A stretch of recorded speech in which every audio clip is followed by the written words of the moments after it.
Hey guys, just got this new awesome assignment here, discovering pi. And you might say, well, what do I do in this assignment? What we're going to do is look at circular objects and look at the relationship between the circumference, the length around a circle, and the diameter, the length across a circle. And we're going to discover that relationship and how they interact together. And you may say, how do I do this? Well, first thing you need to do is measure the diameter of the circle. And I'm going to flip this around so that you can see what's going on. So I have this set up here, and I have my thing. I've pre-measured this, but I'll show you what I did is I measured the diameter of this tape roll, for example. And as you can see, it's exactly 9 centimeters. So the diameter, the length across the longest part of the circle, is 9 centimeters. Some of you might be asking, well, how do I get the circumference? Maybe you have a bendy ruler, but this one's not that bendy, so I'm going to use something else. And there's one of two things you could use. Is you could use tape.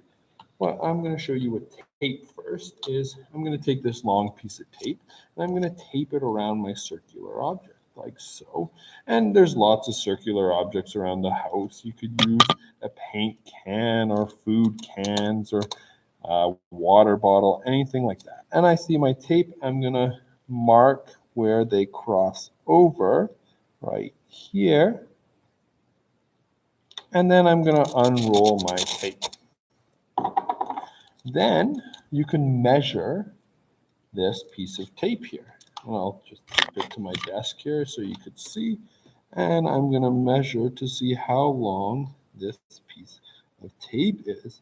And sure enough, it is looking at 28.6. So I'm going to go 28.6 centimeters on my worksheet here.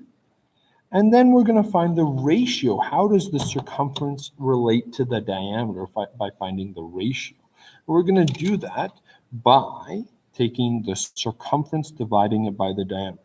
So I'm going to go 28.6, turn on my calculator here, 28.6 divided by 9 is going to equal 3.17.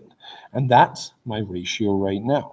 Now, say you don't have tape and you could do this. Another way you could do this is using string. I didn't like using string because I don't get as correct results, but you could create that string, measure it around, hold where you measured it, and then measure that piece of string, like so. And sure enough, I get 26 26. Oh, because it stretches. So the one thing about string is you have to make sure if you pull it really tight, you need to measure it really tight. So like I did here, and I get 28.6 as well.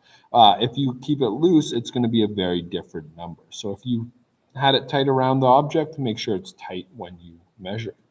And what I want you to do is find 5 more objects around your house and do the same thing. Find the ratios, and then I'm going to ask you to calculate the average of these ratios. We're going to find a relationship between the diameter and circumference, and hopefully this will lead us to a formula that we could always calculate circumference given diameter or even radius, and we'll look at that more